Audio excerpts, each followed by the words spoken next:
How's it going? It's Boma. Welcome back to my channel. In today's video, I am talking about the Home Support Worker Pilot Program. If you are looking for interesting ways to come to Canada, this is a video for you. As the name implies, it is for people who will provide home support for people here in Canada. There's a lot to be said about this program. If you're interested in moving to Canada and you're looking for pathways and opportunities to get here, watch this video till the end and don't forget to like and subscribe. Alrighty, let's get started.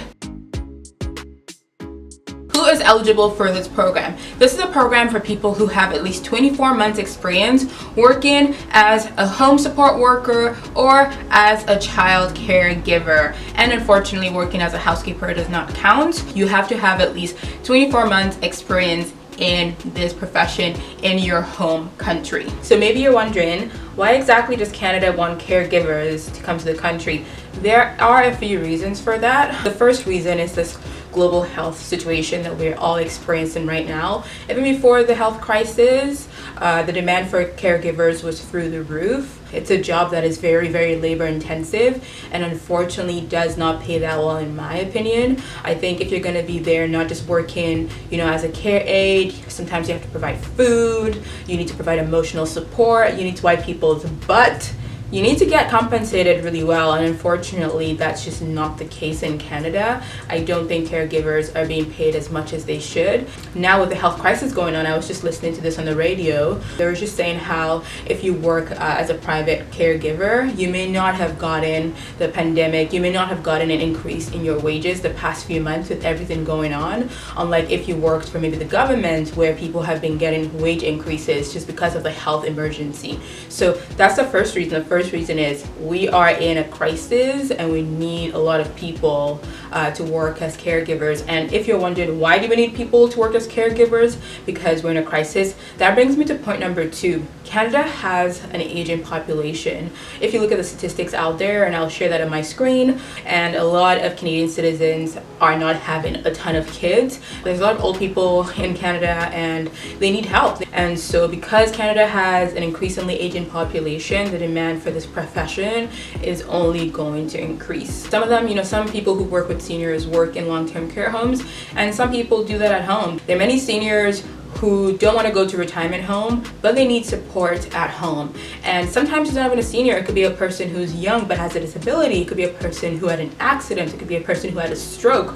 There's lots of reasons people may need support at home, and it's a field that many immigrants end up starting out doing while they're getting settled in Canada. Third reason is that childcare is very, very expensive. My friend has a 4-year-old and she's paying around $850 per month, and that is a discounted rate. Childcare is very expensive, and many families increasingly, have somebody take care of their kids at home.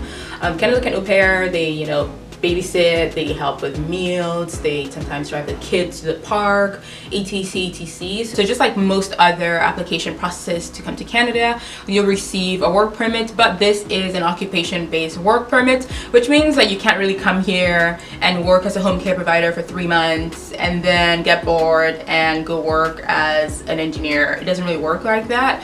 If you get a job here and you get matched with an employer and maybe you don't have good chemistry with that employer, which happens, nothing wrong with that. You can go to another employer who is also in the same industry, change jobs and things like that, but you're not able to switch industries, unfortunately. Because I know people like to look for loopholes.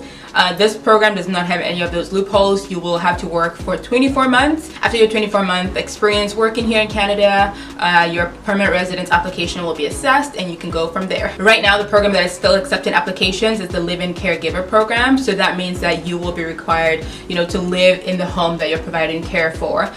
Just a bit of background. Oftentimes, the people in Canada who can afford to have a live-in caregiver are quite wealthy. There's a high chance that if you're matched with an employer, it's probably a person who's wealthy and can afford to pay a live-in caregiver. I can't really make any promises about the experience you have. Like I mentioned, you may not really have chemistry with an employer and it'll be awkward to live in their home. But in that case, you can always switch jobs and go to another, and then move to another employer. But you will probably have a comfortable place to live and you would probably most likely, like I mentioned, be taking care of an elderly person or maybe a person with disabilities who needs support on a daily basis. This program is also right now available for people who live in Canada and have experience working as a live-in care provider and want to pursue that work permit. So you don't have to be outside Canada to apply.